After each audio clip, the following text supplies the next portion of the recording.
Sekarang kita mulai mengenai sifat-sifat aljabar himpunan. Jadi sebelumnya kita sudah mempelajari tentang bagaimana bentuk aljabar, terutama tentang operasinya ya. Misalkan saya punya sebuah himpunan A, kita punya irisan B. Ini dinamakan atau kita bukan dinotasikan, disebutkan dengan A iris B, lalu ada A gabung B, kita baca A gabung B. Jadi operasi dasarnya adalah A iris B dan A gabung B. Nah, sekarang kita akan mencoba mempelajari tentang sifat-sifat dari operasi tersebut ya. Sifat yang pertama adalah sifat bahwa A subset dari A gabung B. Ini sifat yang pertama. Kemudian sifat yang kedua, nah, kalau saya punya A gabung B juga, bukan cuma A yang subsetnya, berarti B subset dari A gabung B.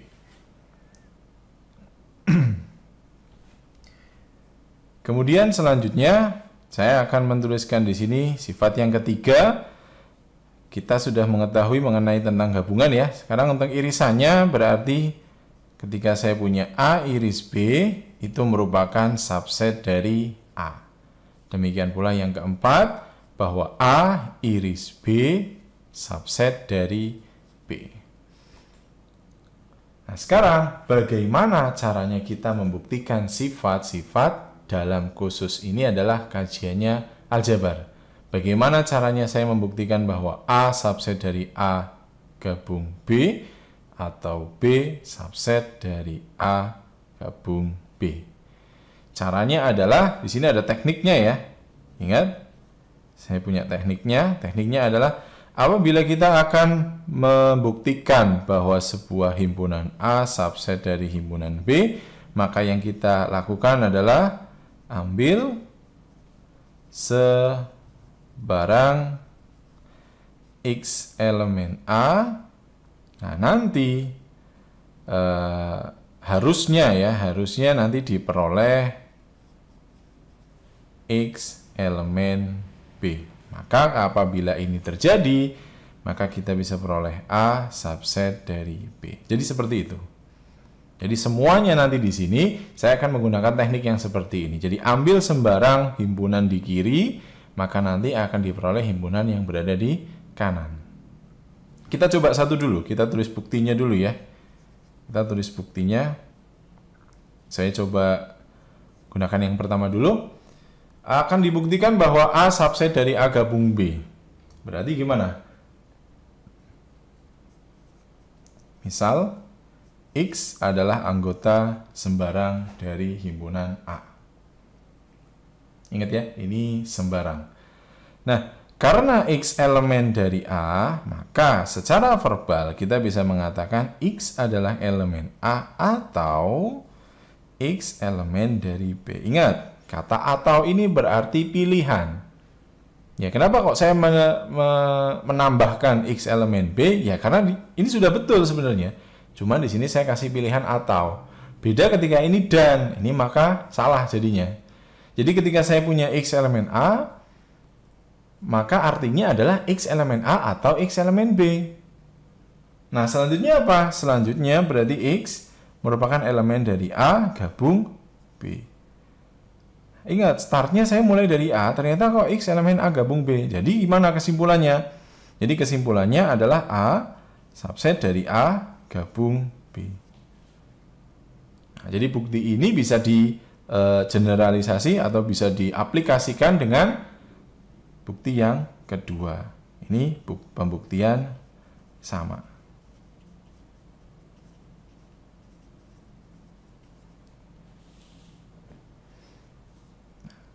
Paham ya?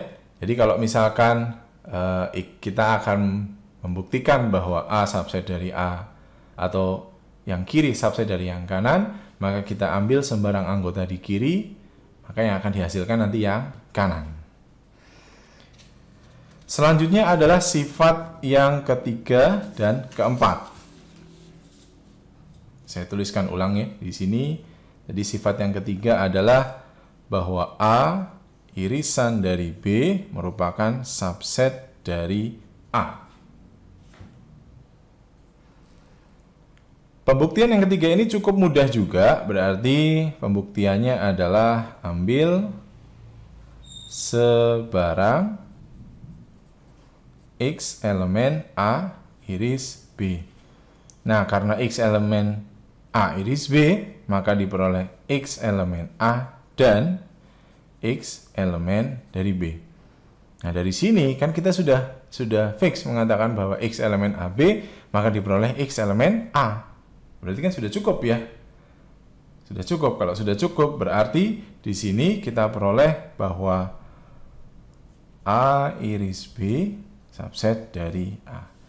Nah, dari sini pun kalian nanti sudah mengetahui bahwa nantinya sifat yang keempat pun akan sama. A iris B subset dari B, kan gini. Nah, jadi itu adalah sifat yang dasar dulu mengenai gabungan dan irisan. Selanjutnya kita akan coba membahas sifat yang lain mengenai irisan dan gabungan ya. Jadi sifat selanjutnya, atau saya tulis sifat 2 ya. Tadi itu sifat yang pertama. Sifat yang kedua adalah bahwa saya tuliskan bahwa A iris B itu sama dengan B iris A. Kemudian yang kedua, A gabung B sama dengan B gabung A.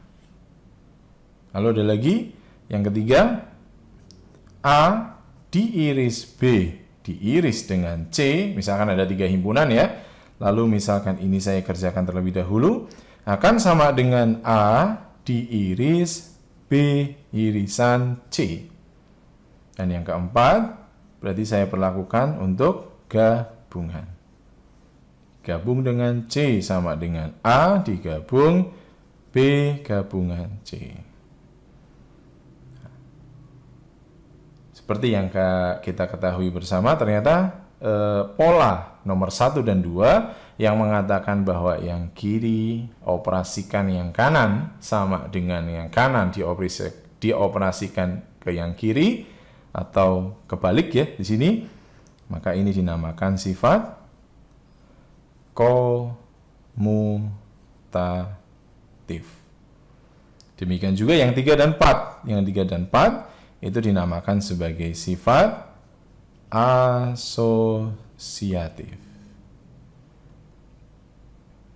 Nah.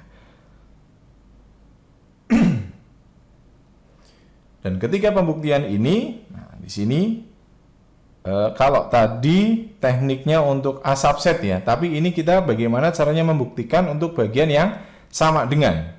Nah, di sini kalau membuktikan sama dengan, kita juga punya tekniknya. Tekniknya adalah untuk membuktikan A itu sama dengan B, caranya adalah buktikan dia subset dari B, A subset dari B, ya, dan B juga subset dari A. Jadi sama-sama A bagian dari B, B bagian dari A. Kalau ini terjadi, atau kalau kalian nanti menemukan sifat yang seperti ini, maka secara otomatis A itu sama dengan B. Karena himpunan yang sama akan memuat dirinya sendiri atau akan memuat yang lain kalau himpunannya sama. Jadi gimana caranya? Misalkan saya akan buktikan yang pertama. Saya buktikan bahwa A iris B sama dengan B iris A. Berarti saya akan buktikan ke kiri dulu ya, ke kanan dulu, bahwa A iris B subset dari B iris A. Caranya apa kalau misalkan subset? Berarti ambil sebarang sini X elemen A iris B. Ya, karena X elemen A iris B berarti X elemen A dan X elemen B. Nah, hal ini saya bisa menuliskannya secara terbalik. X elemen B dan X elemen A. Nah, setelah ini kita kembalikan lagi X elemen B iris A. Gitu. Jadi dari awal saya punya A iris B, ternyata dihasilkan B iris A.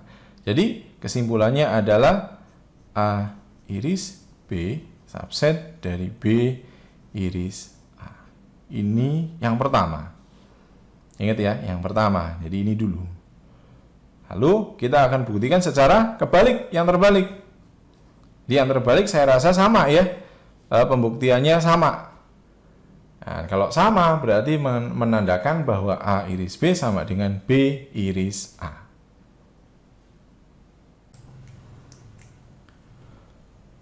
Sifat selanjutnya yang akan kita bahas adalah sifat yang diberi nama distributif. Jadi seperti operasi yang kita kenal dalam bilangan bulat ya. Misalkan kalau saya punya 2 dikalikan dengan 3 plus 4 berarti sama saja dengan 2 kali 3 kemudian ditambah dengan 2 kali 4. Nah, jadi berlandaskan dengan himpunan bulat seperti ini, maka kita punya sifat untuk himpunan yang operasinya irisan dan gabungan. Jadi saya namakan ini sifat yang ketiga, yaitu apabila saya punya A gabung dengan B diiris C, itu akan sama dengan A gabung B, gitu ya. Jadi seperti ini ya, A gabung B dan atau irisan A gabung C. Demikian pula apabila ini saya balik, yaitu A iris B gabung C, maka akan sama dengan A iris B digabung dengan A iris C. Dan sifat ini dinamakan sebagai sifat distributif. Begitu ya. Untuk pembuktiannya saya rasa tekniknya sama, jadi saya tidak perlu menjelaskannya di sini. Kemudian menginjak sifat yang lain, kita kenal kalau saya punya A komplement, berarti dibaca komplement dari A, yang artinya adalah elemennya itu adalah bukan elemen dari A, tapi dia elemen dari semesta. Nah, saya akan mencoba menggabungkan antara operasi irisan dan gabungan tersebut ke dalam komplement ini. Jadi, akan muncul suatu sifat yang 4 ya. Di mana sifat 4 ini bunyinya adalah ketika saya punya A diiris dengan B lalu saya kasih komplement, itu akan sama dengan A komplement, semuanya dikomplementkan ya. Jadi irisan komplementnya adalah gabungan. B komplement. Demikian pula apabila saya punya A digabung dengan B dikomplementkan, maka diperoleh A komplement irisan dari B komplement. Dan sifat ini kita namakan sebagai sifat De Morgan. Gitu ya. Jadi sifat distributif ada dan sifat De Morgan juga ada. Menginjak ke yang selanjutnya adalah apabila kita gabungkan ya, namanya sebenarnya sifat bisa sifat 5 itu apabila yang pertama misalkan kalau saya punya A digabung dengan A, itu berarti hasilnya A itu sendiri. Demikian pula kalau saya punya A diiris dengan A, makanya jadinya A itu sendiri. Suatu operasi yang apabila dioperasikan dengan dirinya sendiri kok hasilnya dirinya sendiri, maka ini dinamakan sebagai idempoten. Jadi sifat idempoten. Kemudian bagaimana apabila dia tidak A? Kalau saya punya A, kemudian digabung dengan bukan A, ya otomatis dia adalah semesta.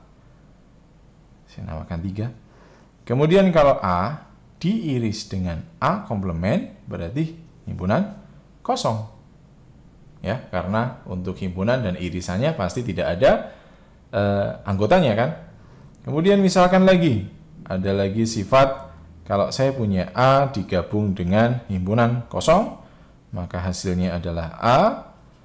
Lalu kalau A diiris dengan himpunan kosong, hasilnya himpunan kosong. Gitu. Lalu ketika ada A digabung dengan semesta, hasilnya semesta.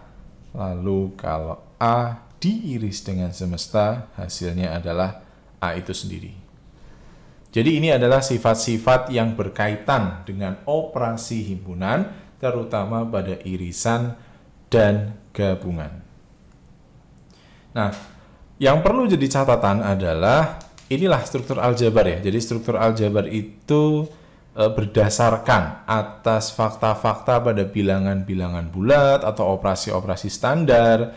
Nanti kita menemukan sebuah fenomena. Nah, di sini saya akan mencoba satu fenomena saja. Misalkan, selain tadi kita mempelajari ada A iris B dan A gabung B, kita juga telah mempelajari ada A min B ya, di mana A min B itu adalah A diiris dengan B komplement. Pertanyaannya adalah, apakah A min B itu sama dengan B min A? Artinya apa? Artinya apakah dia bersifat komutatif? Atau apakah A min B ini dulu dikurangi C akan sama dengan A min B min C? Apakah dia bersifat asosiatif? Nah, itu yang akan menjadi dasar untuk pertanyaan selanjutnya. Dari dua pertanyaan ini, coba misalkan kita punya sebuah kasus ya. Kita akan mencoba mengaplikasinya sedikit saja di dalam sebuah kasus. Misalkan saya punya A dengan himpunannya adalah 1, 2, 3. Kemudian ada B, ya kita kasih di sini 3, 4, dan 5. Gitu ya. Kemudian dari sini saya akan punya A min B, berarti himpunan A, dan harus dikurangi dengan yang ada B-nya. Berarti B itu yang termasuk himpunan B adalah angka 3 ya. Berarti himpunan A 1, 2, 3 harus saya kurangi dengan 3, 4, 5. Nah, ada yang sama, berarti A min B adalah 1, 2. Kemudian dengan cara yang sama, saya peroleh B min A. B min A ini adalah B dulu, 3, 4, 5, dikurangi dengan 1, 2, 3. Ada nggak elemen 1, 2, 3? Ternyata cuma ada 3. Berarti ini tinggal 4 sama 5. Nah, dari satu contoh kecil seperti ini atau kasus yang seperti ini, ternyata kita peroleh bahwa A min B itu tidak sama dengan B min A. Nah, apakah itu cukup untuk membuktikan bahwa seluruh A min B itu tidak sama dengan B min A? Jawabannya adalah cukup. Ya, karena saya membuat kata-kata seluruh itu berarti artinya semua tanpa ada kecuali. Semua kasus. Tapi saya memberikan kasus yang sederhana ini ternyata A min B tidak sama dengan B min A. Berarti otomatis pertanyaan ini cukup ya untuk menjustifikasi bahwa A min B tidak bersifat komutatif. Jadi ya akan ngomong tidak komutatif. Demikian pula untuk yang selanjutnya ya, apakah dia bersifat asosiatif? Ya, kita sudah tahu faktanya bahwa A min B sama dengan 1,2 dan saya berarti butuh B min C. Mohon maaf.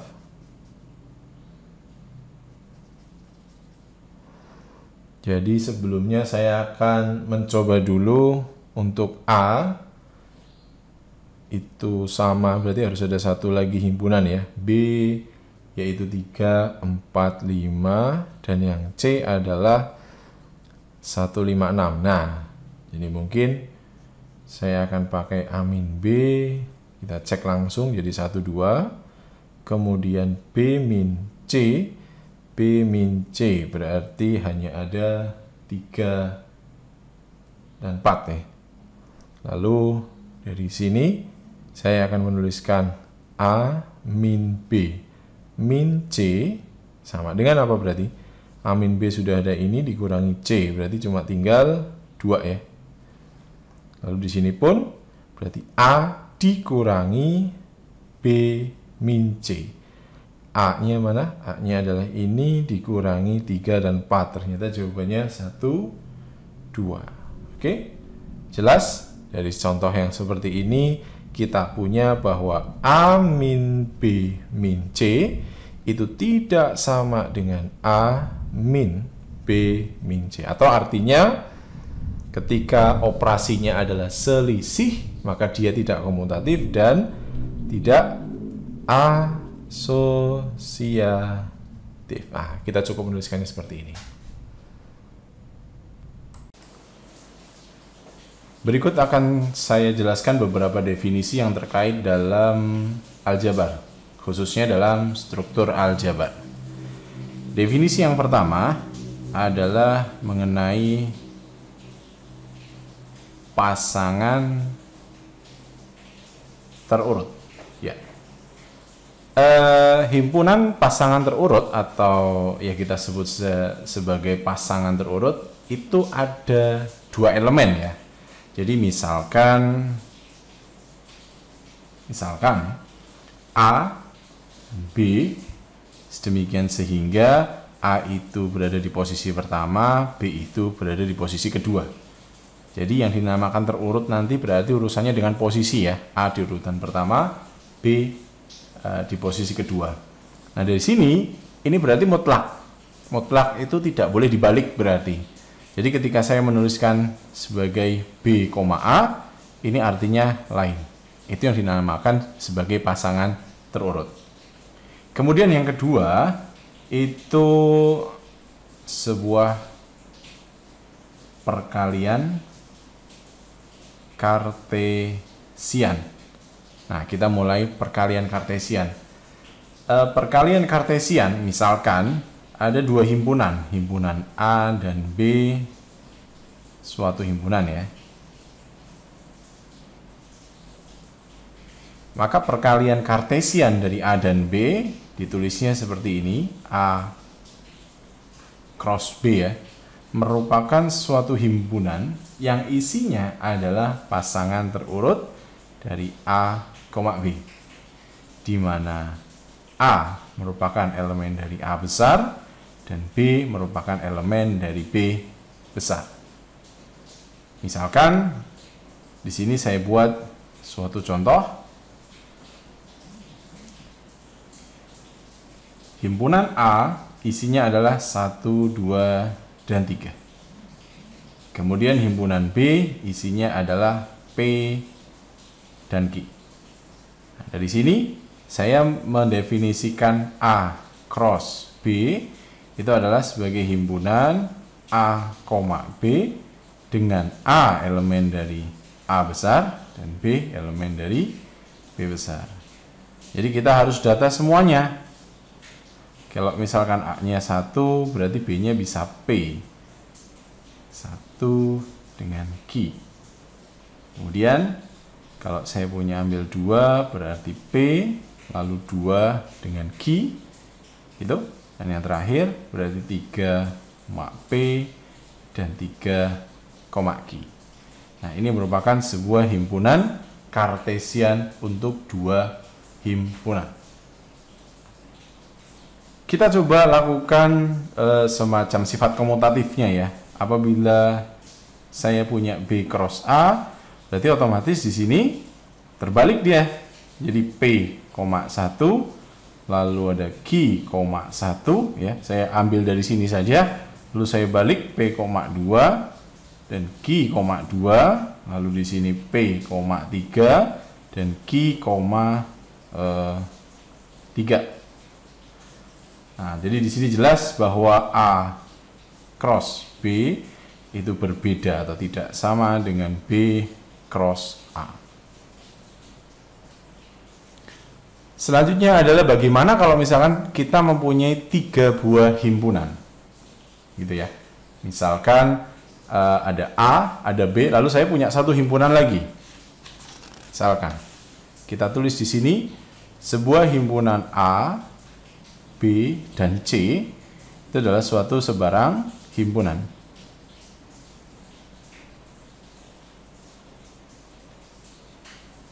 Kita namakan A kecil, B kecil, dan C kecil. Itu kalau misalkan tadi pasangan terurut, ini saya namakan sebagai pasangan terurut triple. Jadi 3 ya, pasangan terurut triple.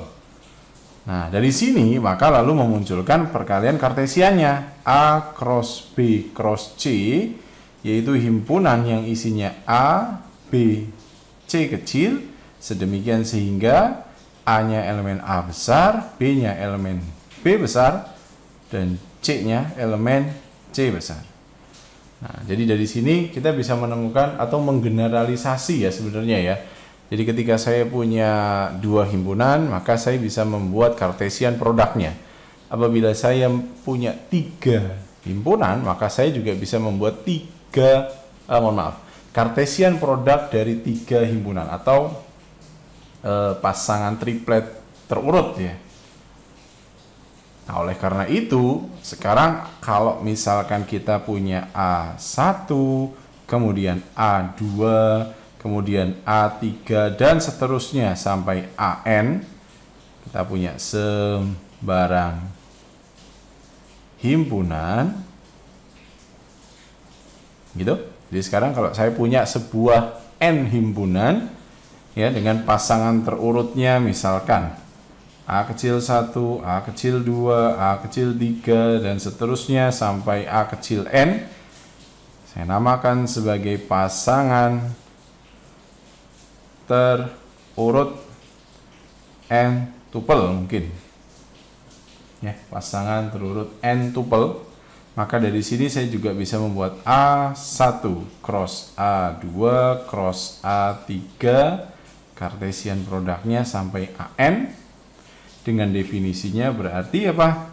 Jadi semua pasangan terurut N tupelnya A1, A2 sampai dengan AN, di mana AI gitu, itu merupakan elemen dari A besar I untuk I atau elemen dari